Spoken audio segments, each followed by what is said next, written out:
J'ai toujours dit une chose, hein, le jour où je suis malade, je meurs. C'est terrible, hein. J'ai 42 ans, je n'ai été malade. Mais voilà, c'est comme ça. Et puis, j'ai été à l'hôpital. L'hôpital, ils ne m'ont pas pris. Ils m'ont dit, monsieur, c'est viral. Vous avez une grippe. Je ne peux rien faire, prenez un Doliprane. J'aurais pu rester chez moi. Je suis rentré chez moi. Et là, la fièvre s'est empirée. Dans moi, je ressentais comme un feu qui me brûlait dans les os. La fièvre devenait de plus en plus forte. Je commençais à faire des hallucinations.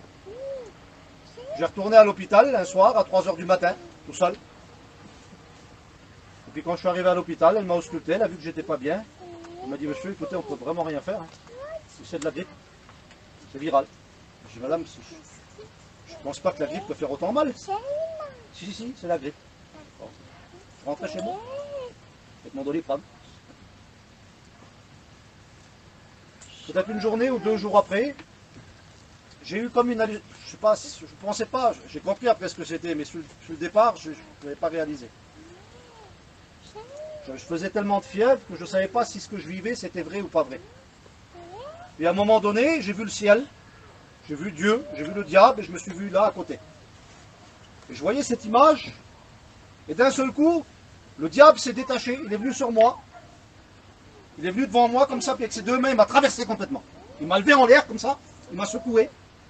Et puis j'avais plein de sang qui tombait de moi. Puis moi j'étais par terre. Et je me suis réveillé. J'étais dans la fièvre, je ne sais pas si je dormais, je ne sais pas si c'était vrai, je ne saurais pas vous dire. Et vous allez y revenir après, pour vous faire comprendre. Je ne comprenais pas. Et ce qui m'a choqué, si vous voulez, c'était l'image de ce que Dieu regardait faire et qui ne faisait rien. Je ne comprenais pas.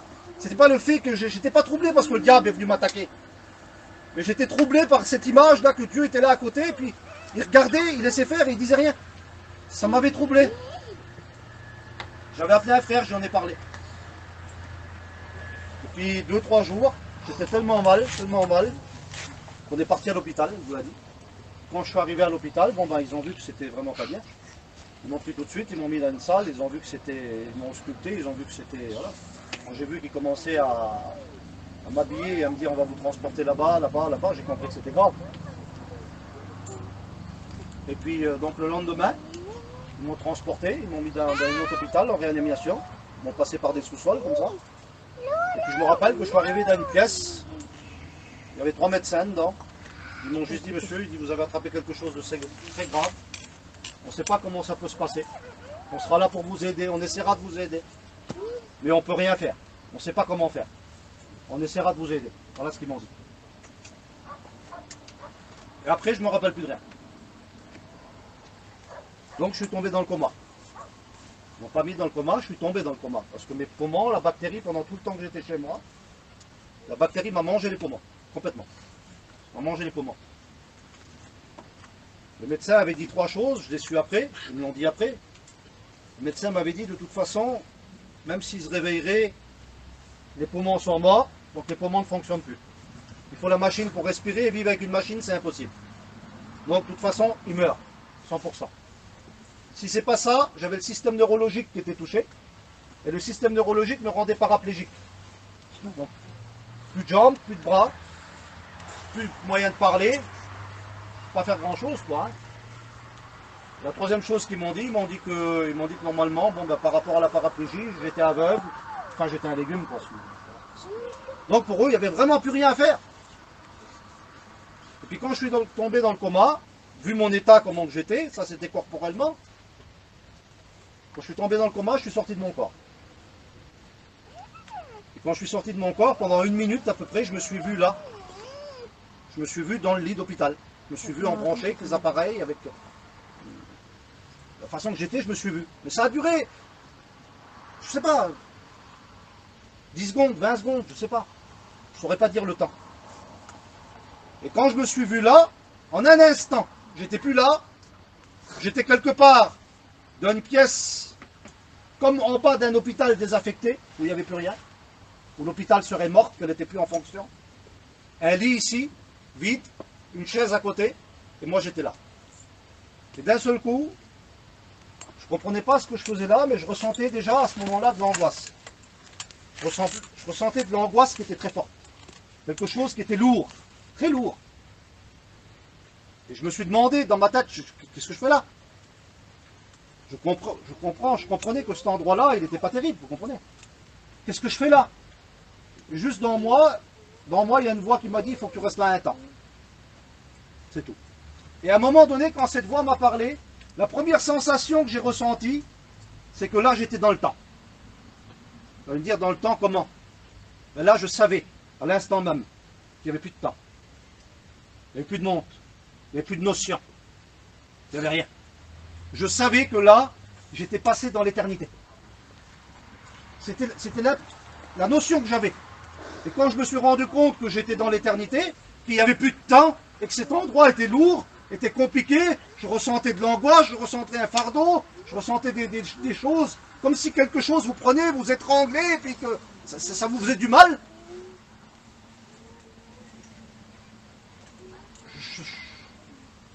Je disais à un moment donné, dans moi-même, je me disais, regardez, la faculté de penser est là. Je me disais, ça va s'arrêter. Et à un moment donné, j'ai pensé à une chose. Ça vous est déjà arrivé d'être dans un camping, dans la nuit, d'avoir peur, de vivre une situation des fois où c'est compliqué, ressentir quelque chose qui n'est pas bon, et puis vous vous dites, tiens, ou alors penser à des choses que vous ne voulez plus penser, et puis à un moment donné, vous vous dites, je voudrais déjà qu'il fasse jour. Et puis vous savez qu'à un moment donné, vous levez le volet quand il fait jour, vous attendez le jour avec impatience. Et vous savez que quand il fait jour, même si la situation n'a pas changé, mais quand il fait jour, vous passez à autre chose. Vous n'y pensez plus. Mais là, le jour, il ne se lèvera plus jamais. Cette situation, elle reste comme ça. Et puis quand j'ai compris ça, je me suis mis, il y avait une chaise là, je me suis mis assis sur la chaise. Parce que l'âme a un corps, l'âme a une morphologie. L'âme voit, l'âme entend, l'âme parle, l'âme peut sentir le toucher. Et je me suis assis, j'ai senti là. La manière d'être assis, si vous voulez. Et je me suis dit, je vais attendre. Comme on attend le jour. Ma sensation, c'était ça. Avec cette peur, cette crainte et cette angoisse. Je vais attendre. Ça va s'arrêter. Et puis j'ai attendu. Et je sais que j'ai resté là des heures, des heures, des heures, des heures et des heures. Et quand j'ai attendu toutes ces heures sans bouger, parce que la crainte était là, je ne voulais pas bouger, je ne savais pas où aller. Et puis je me suis dit, dans ma tête, parce qu'on pense comme des hommes, ça va s'arrêter, le jour va se lever, il va se passer quelque chose. Et puis à un moment donné, je me suis dit, ça fait quand même des heures que je suis là. Et quand j'ai eu l'impression que d'être là depuis des heures, d'un seul coup, il y a une petite montre qui a apparu. Et sur la petite montre, c'était marqué 2 minutes. Quand j'ai ressenti ça et quand j'ai vu ça, j'ai compris que ce temps n'avait plus d'arrêt. Et d'un seul coup, j'ai passé un sentiment différent. J'ai commencé à sentir du remords. Vous savez ce que c'est que le remords? C'est la honte. La honte de certaines choses. La honte de certaines choses qu'on a fait. La honte de certaines choses qu'on a dit. Un sentiment d'effroi qui nous envahit. Alors l'angoisse était déjà là. Le sentiment du temps éternel qui sera interminable était là. Mais là, en même temps, le sentiment de remords venait m'envahir avec comme le Seigneur devant Dieu, comme si j'avais fait quelque chose d'honteux et qui, à cause de cette honte, je me retrouvais là. Et ça venait de plus en plus fort. Du remords, d'un seul coup, ça a sauté un sentiment de regret. Du regret. Ça vous a jamais arrivé de regretter quelque chose? Ici, quand on regrette quelque chose, on peut réparer. Là-bas, quand on a un regret, il est éternel. On ne peut plus réparer. On ne peut plus faire. C'était des milliers, des milliers, des milliers, des millions d'images qui passaient dans ma tête. De tout ce qui s'est passé, de tout ce que j'ai fait, de plein de choses. Et le regret a commencé à m'envahir avec le remords, le regret. Alors ce sentiment éternel, que je ne sortirai plus de là, ce sentiment de remords, de honte, de ce que j'aurais pu faire et qui me condamnait.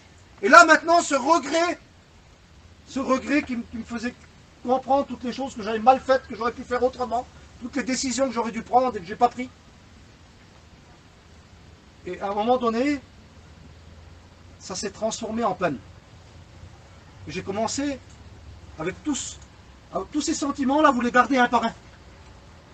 Et vous les ressentez sur vous. Ça rentre dans vous un par un et ça augmente, ça augmente, ça augmente.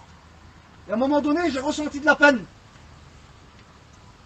La peine de mon état. Parce que là, je savais que je ne pouvais plus revenir. Je savais que je ne pouvais plus rien faire. Et j'ai commencé à ressentir de la peine dans moi, mais pas de la peine pour les autres. De la peine pour moi-même. De la peine pour mon état de perdition éternelle. De la peine en moi. Et la peine s'est transformée en douleur. Alors la douleur, elle a commencé à l'intérieur. Bizarre. À l'intérieur, j'ai commencé à ressentir des douleurs. Mais des douleurs comme si des millions d'aiguilles me transperçaient. Une par une. Comme si elles me transperçaient comme ça, une par une. Et les douleurs, ils ont fait, ces millions d'aiguilles, là, ils ont fait qu'il y a un feu qui s'est réveillé dans moi. Mais ça ne brûlait pas. Mais à l'intérieur, je ressentais une chaleur tellement grande que j'avais l'impression que tous les os dans moi, ils se brisaient. Alors que je n'avais pas d'os. Mais je ressentais toutes ces choses-là.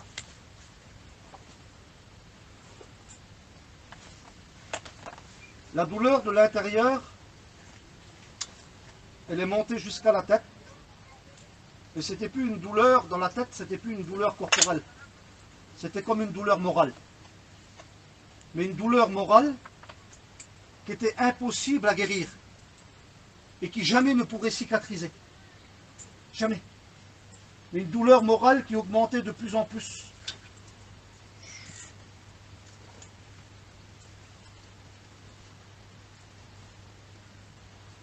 Ça a continué. La douleur, je la conservais, je la ressentais. Et à un moment donné, j'ai ressenti, après tout ça, un sentiment de solitude. Je regardais autour de moi, et ça m'a rendu conscient que j'étais seul. Que c'était noir. Qu'il n'y avait rien. Que tout ce que je le vivais pour moi. Et que ce n'était pas un autre qui était concerné. C'était seulement moi. Et j'ai ressenti ce sentiment de solitude. De vouloir des fois parler à quelqu'un. Ou simplement de voir quelqu'un. Ça vous arrive ça des fois. Même que des fois on se sent tellement pas bien. On verrait une personne, on se dit tiens l'autre il m'appellerait. Des fois on a envie d'un coup de téléphone parce qu'on se sent pas bien. Là j'ai commencé à me sentir seul. Mais tout en conservant toujours l'angoisse, le remords, le regret, la peine, la douleur intérieure, la douleur extérieure. Et là maintenant en plus de ça, la conscience de la solitude. Alors je vous passe vite. Le dernier sentiment que j'ai ressenti, c'était comme si je tombais dans un abîme sans fin. Alors, je n'ai jamais considéré l'abîme. Et pendant que j'étais là, j'ai eu cette image d'un puits et d'une pierre qui tombe dans un puits. Ça vous est déjà arrivé, ça? Une pierre, vous la faites tomber dans un puits, puis vous entendez, vous ne voyez pas le fond. Parce que c'est tellement profond que vous n'arrivez pas à voir. Et puis vous écoutez, vous attendez que la pierre elle fasse ouf. Et vous savez si c'est profond ou pas. Mais là, c'est comme si la pierre tombait, sans jamais toucher le fond. Mais la pierre qui tombe, c'est vous. La pierre qui tombait, c'était moi. C'était comme si je tombais sans arrêt, mais d'un endroit qui n'avait plus de fin. C'était comme si c'était continuel, constamment. Et plus on tombe, plus on s'éloigne. Mais plus on s'éloigne vers un endroit, parce que là je ne vous parle pas de l'enfer, hein, attention. C'est simplement un endroit d'intermittence. Et on tombe dans un endroit, je ne sais pas où c'est qu'on tombe, mais je pense qu'il vaut mieux pas tomber là-bas. Parce que tout ce que j'ai vécu, c'est qu'un départ. Tout ce que j'ai ressenti, c'est qu'un départ. Et à un moment donné, quand je tombais comme ça, là, je ressentais tout ça, à un moment donné, pour moi, tout ça, c'était vrai, vous comprenez? Je l'ai vécu. J'ai crié à Dieu. J'ai dit, Seigneur, j'en peux plus. J'en peux plus, fais quelque chose. Et d'un seul coup, ça s'est ouvert. Une main est descendue comme ma main à moi, là. Elle est descendue comme ça, comme une main immense. Elle m'a pris ici derrière la nuque, là. Et puis elle m'a jeté en l'air. Et quand elle m'a jeté en l'air, j'étais dans le ciel. Pas dans le ciel que vous voyez là. J'étais devant la terre. Vous voyez la boule terrestre, hein? Ben, j'étais devant la boule terrestre. Et quand il m'a jeté en l'air, j'étais devant lui. Je le voyais comme je vous vois vous. Visage d'un homme. Morphologie d'un homme. Mais à notre échelle à nous. Une lumière comme je n'ai jamais vu de ma vie. Je l'ai reconnu comme je vous connais vous. Je te connais à toi. Toi aussi là-bas, je te connais. Je le connaissais mieux que je te connais à toi. J'étais devant lui, je l'ai vu. Cette lumière émanait comme ça, le visage d'un homme, mais pas chair. Il n'y a pas de chair, esprit, mais c'est pas de la matière, il ne faut pas l'expliquer. Mais cette lumière-là, elle émane tellement, elle vous emmène dans une présence, que tout ce que j'ai ressenti là-bas, en un instant, tout avait disparu, tout était oublié. Amen. Je l'ai regardé, j'aurais pu lui dire plein de choses. Mais regardez comment c'est la connaissance de Dieu. Quand je l'ai regardé, la première des choses que je lui ai dit, je lui ai écrit dessus. Je dis, pourquoi tu m'as laissé là-bas aussi longtemps? Pourquoi? Il m'a dit, je t'ai montré cet endroit pour une seule chose, pour que tu sois témoin de la vérité. Il faut que tu leur dises où vont ceux qui s'en vont quand ils ne m'appartiennent pas. Dis-leur bien, à tous les hommes. Déclare-le à tous, que je ne veux qu'aucun homme n'aille dans cet endroit. Cet endroit n'a pas été créé pour les hommes. Je ne veux que personne n'aille là-bas. Viens maintenant. Je vais te montrer la nouvelle Jérusalem. Je vais te montrer les places que j'ai préparées. Et je vais te montrer où moi, je veux que les hommes y aillent. Il dit, l'endroit que je vais te montrer, personne ne peut le voir. Personne. Il dit, je l'ai caché en dessous des étoiles, afin que personne ne le voie. Il dit, si les hommes, avec les satellites, ils pourraient le voir, même s'ils mettraient des milliers d'années pour aller sur cette planète, ils comprendraient que là-bas, c'est merveilleux. Et ils feraient tout, même s'ils mettraient des milliers d'années. Ils feraient tout pour arriver jusqu'à là-bas. Et il dit, je l'ai caché, ils ne peuvent pas le voir. Je vais te le montrer pour que tu leur dises. Puis d'un seul coup, ça s'est ouvert, et puis on a été, en un instant, on a été comme projeté comme ça. Et puis on s'est retrouvé dans un endroit, c'était le ciel planétaire, et de loin, j'ai vu cet endroit-là. C'était glorieux. Je l'ai vu de loin. On était toujours suspendu en l'air. Et c'était glorieux. C'était des couleurs, on les voyait déjà de loin, mais je ne peux pas les expliquer. Et à un moment donné, il a fait ça. Et quand il a fait ça, vous voyez, c'était comme une main. Quand il a fait ça, il m'a dit, tu la vois? J'ai dit, oui, je la vois. Il dit, elle est immense. Elle fait 4 fois et demi la Terre. Et pour ceux qui me connaissent, moi je suis un peu un lecteur de la Bible. Hein. Quand il m'a dit ça, j'ai eu du doute dans mon cœur.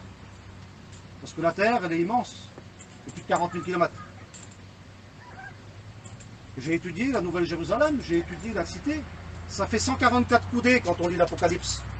Mais 144 coudées, c'est 2200 km sur 2200 km sur 2200 km. C'est déjà énorme. Du midi à ici, à 900 km. Vous prenez 2 fois et demi le midi, en longueur, en largeur, en hauteur. Je ne sais pas si vous voyez, hein. Vous en mettez du monde, hein. Là, lui me dit, elle fait 4 fois et demi la Terre. Et quand il me dit ça, j'ai eu du doute dans mon cœur. J'ai dit, Seigneur, je ne suis pas en train de vivre ça. Je suis en train de rêve ou ça ne correspond pas à la parole de Dieu. D'un seul coup, il m'a regardé et il m'a dit, pourquoi tu doutes? Tu ne comprends pas, toi. Il dit, viens, je vais te montrer pourquoi tu penses ça. Et d'un seul coup, on s'est retrouvé sur un morceau de cette planète-là. On s'est retrouvé dans un lieu. Il était vide au départ. C'était rempli de couleurs, rempli de merveilles. Il y avait comme des eaux avec des récifs maritimes, des couleurs comme des corails, des choses que je ne peux pas expliquer avec des mots, vous comprenez? Il n'y a pas l'intelligence des mots, du langage humain pour expliquer ce que j'ai vu. Je peux l'expliquer avec ce que je peux dire moi, mais ce que je dis moi, c'est pas ça. C'est une ressemblance à ça. Et à un moment donné, dans cet endroit-là, il m'a transporté en esprit, il m'a dit regarde. Et j'ai regardé, et d'un seul coup, il a apparu des milliers de personnes habillées en blanc. Des milliers. Et puis au bout, là-bas, il y avait un temple, mais le temple, il n'était pas fait de pierre. Le temple, c'était Dieu et son Fils. Et les milliers de personnes louaient, adoraient Dieu, mais d'une manière, je ne peux pas vous expliquer comment. Mais c'était glorieux. Et à un moment donné, il m'a dit, tu vois, cette partie-là, c'est la partie que Jean a vue. C'est pour ça qu'il a écrit 144 coudées. Je ne l'ai jamais dit, je l'ai pensé. Et c'est pour ça qu'il a écrit 144 coudées. Il dit, la partie que lui, il a vue, il dit, elle était réservée pour l'adoration. Mais il dit, à l'époque, quand Jean était là et qu'il a vu tout ça, sache une chose, j'ai fait le monde en 7 jours, la terre. Ici, ça fait 2000 ans que je travaille. Il dit, quand Jean l'a vu, il a vu que cette partie-là. Toutes les autres choses, il ne les avait pas vues encore, parce que c'est pour vous que je les ai préparées. Seigneur. Que Dieu soit béni. Alléluia. Et puis à un moment donné, il m'a dit, viens, je vais t'emmener. Je vais te faire visiter. Et puis je suis parti avec lui. Il m'a fait voir des choses. À un moment donné, il m'a emmené. Alors les couleurs, je ne peux pas vous dire. C'était les couleurs les plus merveilleuses que j'ai vues de ma vie. J'ai jamais vu des couleurs comme ça. L'herbe, elle est verte. Moi, j'ai vu du vert là-bas. J'ai vu du jaune, j'ai vu du rouge. Mais c'est pas ça. J'ai vu du vert, je me suis approché. Mais quand je me suis approché, c'était pas du vert, c'était autre chose. Et puis, vous voyez ça là? La Bible dit que la création loue l'Éternel. Dieu, le créateur de la création. Ça veut dire que la création, elle parle à Dieu et lui la comprend. Mais nous, on ne peut pas le comprendre, ça nous dépasse. Et le péché a touché la terre, et nous, ça, on ne peut pas le concevoir. Mais là-bas, la création qu'il y a là-bas, quand on s'approche d'elle, elle nous parle. Dieu comprend toutes choses. Que Dieu soit béni. Allah, la barrière de sa vie. Merci, bordel. Nous, on ne peut pas le comprendre, ça, mais Dieu le comprend. Mais quand on est là-bas, on est à l'image de Dieu. Telle il est, tel nous sommes. Il m'a dit, tu vois, TJ, la nouvelle Jérusalem, elle est préparée comme une épouse pour son époux. Mais au respect que je vous dois, une épouse et un époux, ça fait un. C'est une seule chair. Ben Dieu, avec la nouvelle Jérusalem, c'est une seule chair. Mais nous, il nous a donné cette grâce de la partager avec nous. Gloire à Dieu. Nous, on est en lui, lui, il est en nous. Est-ce qu'il comprend lui là-bas? On comprend la même chose. Ah, bah, je me suis approché comme ça. Quand je me suis approché, je croyais que c'était un arbre. Je dis ça avec mes mots, moi. Mais quand je me suis approché, je ne sais pas, c'était pas un arbre. C'était vivant. Ça me parlait. Je pouvais le comprendre sans parler, je ne sais pas. Il y avait comme un fleuve qui passait comme ça. C'était une eau limpide, claire. J'ai jamais vu quelque chose d'aussi clair. Ça, c'est rien à côté. Ça, c'est de l'eau de la terre. Si vous voyez l'eau du ciel, ça n'a rien à voir avec ça. Il n'y a pas de mots pour l'expliquer. C'est, je sais pas, vous pourriez peut-être prendre le plus beau des diamants. Même un diamant n'est pas aussi beau que ça. Et puis l'eau, elle passait comme ça. Puis je me suis approché. Et puis il m'a dit, regarde. Et quand je me suis approché, j'ai mis la main. Mais quand j'ai mis la main comme ça, l'eau est rentrée dans moi. Et quand elle est rentrée dans moi, elle est ressortie. C'était comme si elle faisait partie de moi. C'était comme si cet endroit-là, il a été fait pour nous. Et c'est à ce moment-là qu'il m'a fait comprendre. Il m'a dit, tu vois, tout ça, tout ce que tu vois là, je l'ai fait pour les hommes. Je l'ai fait pour qu'ils vivent ici éternellement. Plus de douleur, Gloire à Dieu. plus de pleurs, Alléluia. plus de deuil, Amen. plus de souffrance. Toutes ces choses-là ont disparu. Il n'y a rien du tout. Je sais combien de temps j'ai resté avec lui, j'ai resté 8 jours. Pendant 8 jours, il n'a jamais fait nuit. Jamais.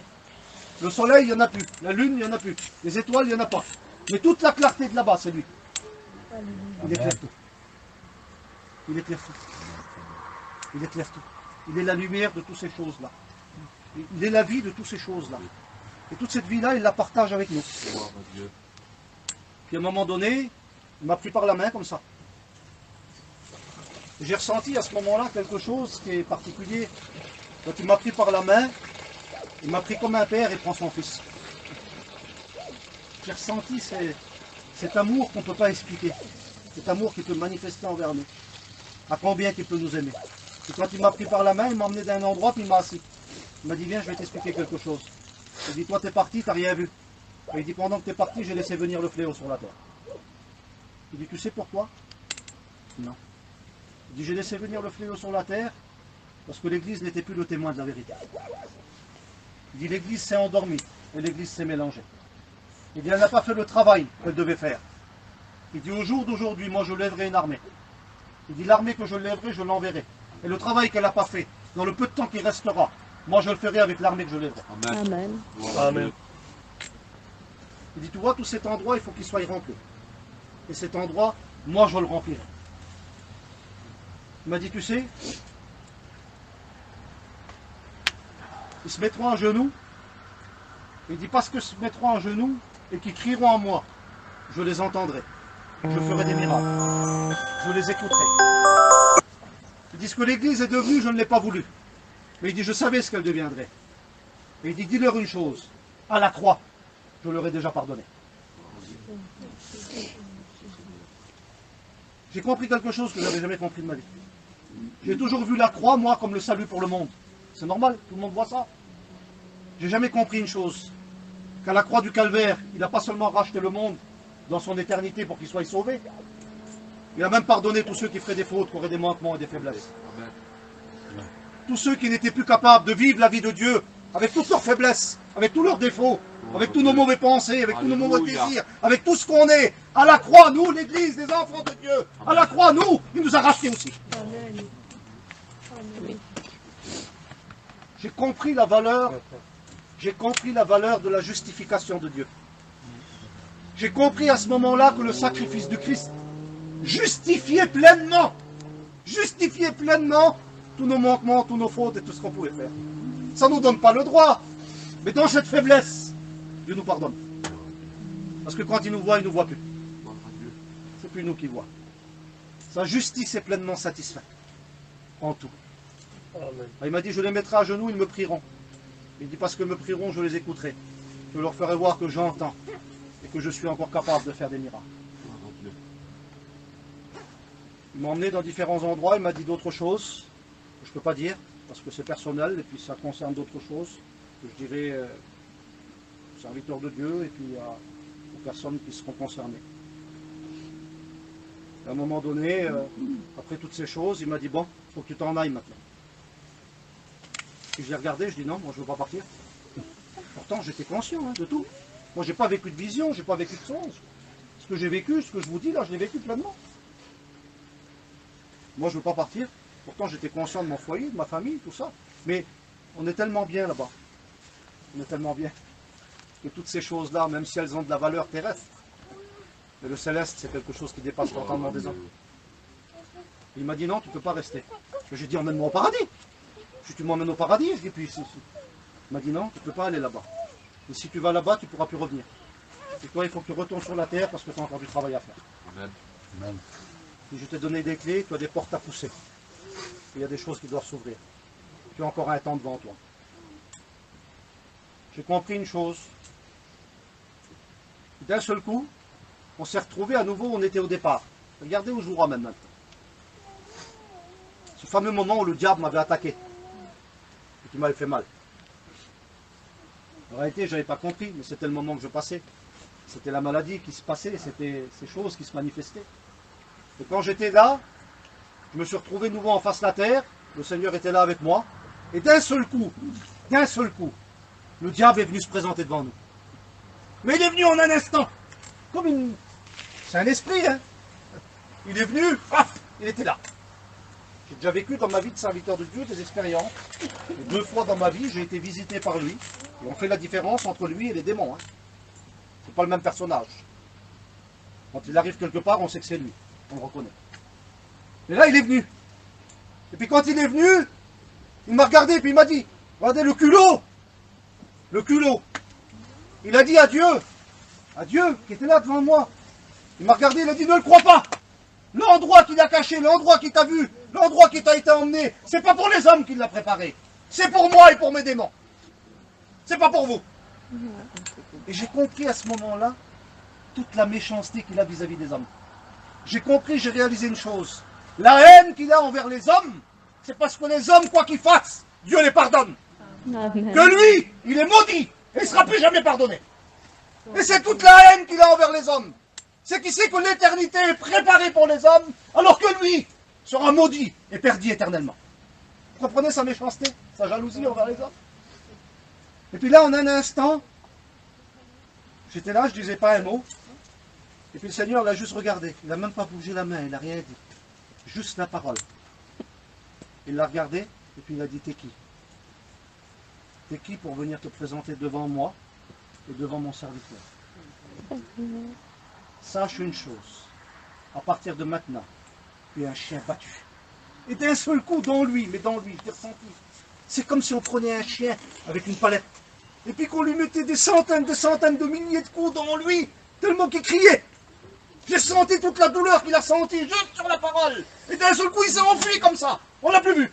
Fini. Mais il s'est enfui avec des cris, même qu'il était à des milliers de kilomètres. Je ressentais toujours ces cris dans moi, et la douleur qu'il avait. Et à ce moment-là, j'ai compris autre chose. C'est pas à ce moment-là qu'il l'a frappé. Il m'a fait comprendre une chose. Cette chose-là, elle a été faite à la croix du Calvaire. Gloire à Dieu. Alléluia. À la croix du Calvaire, il est devenu un chien battu. Parce qu'aujourd'hui, tu peux être sauvé. Aujourd'hui, tu peux être libéré. Aujourd'hui, tu peux être pardonné. Aujourd'hui, tu peux être guéri. Alléluia. Tout est possible. Parce que sur la croix, il l'a dit, j'ai tout accompli. c'était l'homme fort qui tenait les hommes liés dans l'esclavage. À l'instant où la croix était dressée, les hommes peuvent être libérés. Amen. Et j'ai compris à ce moment-là, c'est comme si Dieu me disait, regarde, tu te rappelles qu'il est venu t'attaquer, je t'ai montré. Tu ne comprenais pas pourquoi je regardais, je disais rien. Mais regarde maintenant. J'ai peut-être rien dit jusqu'à maintenant. Mais tout ce que tu as vécu, je l'ai voulu. Tout ce que tu as vécu, je l'ai voulu. Mais regarde ce que je lui fais maintenant.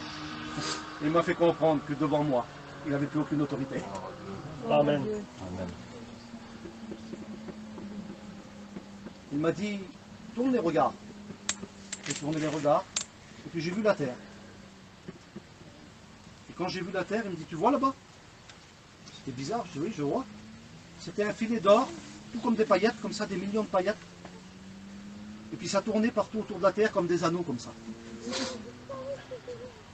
Et puis je l'ai regardé. Il m'a dit, tu sais ce que c'est? Non. Il dit, ça, c'est un esprit de prière que j'ai envoyé sur la terre. Il dit, tu vois l'esprit que j'ai envoyé là? Il dit, aujourd'hui, toute la France et toute l'Europe prient pour que tu reviennes. Je vais faire de toi un miracle vivant, je vais te réveiller. Tu seras guéri complètement. Et tout le monde saura que je fais de toi un témoin de la vérité. Amen. Et d'un seul coup, ouf, je me suis réveillé à l'hôpital. Les yeux se sont ouverts. J'ai tout fait. Et une gardie qui était là, elle a baissé un peu l'appareil. Je ne comprenais pas parce que j'étais guéri, mais elle ne le savait pas. Personne ne pouvait le savoir. Pour eux, c'était impossible que je puisse respirer à nouveau, que je puisse ouvrir les yeux, que je puisse voir, que je puisse parler. C'était impossible pour eux. Et d'un seul coup, il y avait une petite femme qui était là. Elle s'approchait de moi. Elle m'a dit, ne vous inquiétez pas, je vais vous désintuber dans quelques minutes. Je dis, vous êtes guéri. Moi, je suis la belle-sœur à Gérard. Donc, le fameux serviteur de Dieu de chez nous, là-bas. Et quand elle m'a dit ça, il y a comme une paix qui est rentrée dans mon cœur. Parce que personne ne savait ce que j'ai vécu. Moi, j'étais seul à le savoir. Mais elle me dit, je vais vous désintuber, vous êtes guéri. Je dis, Seigneur, ça c'est une chrétienne. Plus c'est la belle-sœur à Gérard. Je suis une chrétienne, cette gadget-là. Je suis le Seigneur, il a révélé que j'étais guéri, elle va me désintuber, puis voilà. Puisqu'il a commencé le Seigneur, il va le faire parfait. Et puis les autres infirmières sont parties, puis en 2 secondes, elle est venue, elle m'a... 2 minutes, j'ai rien senti du tout. Elle m'a tout enlevé. Puis elle m'a dit, respirez. Et quand j'ai fait ça, j'ai senti que tout revenait dans moi. Elle dit, ça va, vous êtes bien? Je dis, oui. Elle dit, bon, je m'en vais. Elle a pris les affaires, elle est partie. 2 minutes après, les autres infirmières sont rentrées, elle m'a dit, mais qu'est-ce que vous avez fait? Je dis, vous avez fait quoi? Mais je n'ai rien fait, je ne comprenais pas. Bougez pas, on appelle le docteur tout de suite. Ils étaient choqués. Le docteur, il est venu. Vous avez fait quoi? Qu'est-ce que vous faites? Je n'ai rien fait du tout, vous voulez quoi?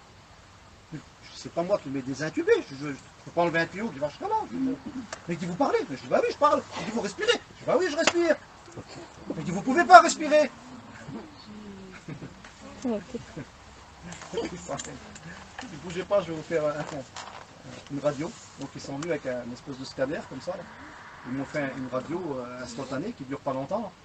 Dans l'espace de 10 minutes, il est revenu. Écoutez, M. Hoffman, je comprends rien du tout. Je ne sais pas ce qui se passe. Je ne sais pas ce qui se passe, je ne sais pas l'expliquer. Vous aviez les poumons morts à 98%. Il vous restait 2% de poumons. C'est impossible. Là, vos poumons sont redescendus à 50%. Et puis j'ai resté comme ça jusqu'au lendemain, je n'ai pas dormi. Jusqu'au lendemain, j'ai resté comme ça. J'étais réveillé. Je pensais à des choses. Dieu continuait à me parler. Et puis le lendemain, ils sont revenus. Le matin, il m'a dit, ça va, vous êtes bien? Ben, je dis, oui, je suis bien. Je me suis levé. Je m'en suis levé. Couchez-vous, vous allez tomber. Je dis, mais non, je ne tombe pas. Mais vous ne pouvez pas être debout. Vous marchez? Je dis, oui, je marche. Il dit, vous ne pouvez pas marcher. Vous venez de vous réveiller de la réanimation. C'est pas possible. Mais je dis, si, je marche. Il m'a refait une radio, il est revenu 10 minutes après. Écoutez, je ne sais pas, je ne comprends rien, je ne comprends plus rien. Vous avez les poumons neufs à 100% comme si vous auriez 20 ans. J'ai resté 2 jours en réanimation. Les 2 jours que je restais, au bout de 2 jours, il est venu me voir, il m'a dit, écoutez, pas la peine qu'on vous garde. Il dit, on va vous mettre en chambre stérile, le temps que la maladie, on ne sait pas trop comment que ça fonctionne. Il dit, alors on va vous mettre en chambre stérile, mais il dit, j'ai jamais vu ça. J'ai jamais vu ça. J'ai jamais vu quelque chose comme ça. J'ai dit, monsieur, quand Dieu intervient, c'est quelque chose de différent. Il dit, écoutez, je ne sais pas ce qui s'est passé, mais il dit, je vais vous dire une chose quand même. Il dit, vous savez ce que vous avez eu? Je dis, non. Je sais que j'ai attrapé une maladie. Il dit, vous avez attrapé le coronavirus. Il dit, cette maladie qui était en Chine. Il dit, je ne vais pas vous raconter de bêtises. Il dit, vous étiez le syndrome respiratoire aigu le plus grave que j'ai vu dans ma vie.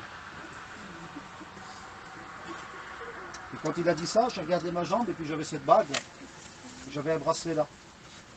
Je dis, qu'est-ce que c'est ce bracelet? Il n'osait pas trop parler. J'ai le bracelet là, j'ai pas mal de bracelets. Je dis, c'est quoi ce bracelet là? Il dit, monsieur, normalement vous partez à la mort. Pour les hommes, et pour Dieu c'était différent. Alléluia. Amen. Je suis resté donc encore 8 jours à l'hôpital. Au bout de 8 jours, je suis sorti. Et puis quand je suis sorti, j'ai vécu beaucoup d'expériences à l'hôpital, beaucoup de choses. Et au bout de ces moments-là, je suis sorti, puis j'ai été voir, donc le même soir, j'ai été voir Gérard. Et puis on a passé un petit moment, on a discuté ensemble. Et puis je lui ai dit, tu me donneras le numéro de ta belle-sœur. Comme ça, je t'appellerai quand même pour la remercier. Si elle n'avait pas été là, puis il m'a regardé, il rigolait. Je dis, pourquoi tu rigoles? Il dit, je peux pas te le donner. Pourquoi tu ne veux pas me le donner? Je ne veux rien dire. Non, il dit, c'est pas ma belle-sœur. Il dit, j'ai pas de belle-sœur. Et donc ça peut être certainement quelqu'un du ciel. Amen. Il dit, c'est pas ma belle-sœur. Il n'y a jamais eu d'infirmière chez nous. J'ai pas de belle-sœur. Et il dit, chez nous, il n'y a jamais personne qui a travaillé à l'hôpital. Alors je ne sais pas qui c'était. Mais il dit une chose est sûre, c'était pas ma belle-sœur. Que Dieu soit béni. Amen. Alors je vous dis tout ça. Je pourrais vous raconter beaucoup d'autres choses, mais je reste là-dessus parce que c'est ce que Dieu m'a demandé de témoigner. Amen. Vous n'avez pas envie de vous réveiller? Alléluia. Vous n'avez pas Amen. envie de réfléchir? Amen. Gloire à Vous n'avez Dieu. pas envie de changer de position? Gloire à Dieu. Vous savez, la Bible dit, certains verront des miracles. Ils ne croiront pas. Alors je ne sais pas si tu feras partie de ceux qui croiront ou de ceux qui ne croiront pas, mais que tu veuilles ou que tu ne veuilles pas, c'est comme ça que ça va se passer. Gloire à Dieu. Amen. Il y a deux endroits où passer l'éternité. Nos manquements, nos fautes ne sont rien. Parce que Dieu nous a rachetés à la croix et il est capable de nous les pardonner ce soir. Et si on ne connaît pas Dieu ou si on n'a pas encore pris d'engagement, Dieu nous tend la main. Il nous a montré le chemin de la vérité. La seule chose à faire ce soir, c'est fermer les yeux et dire, Seigneur, je ne veux pas être perdu, moi. Je ne veux pas être sur la terre et vivre ce qui va se passer. Seigneur, si toutes ces choses-là sont vraies, je vais un jour être auprès de toi. Amen. On ferme nos yeux. Alléluia. Gloire à Dieu.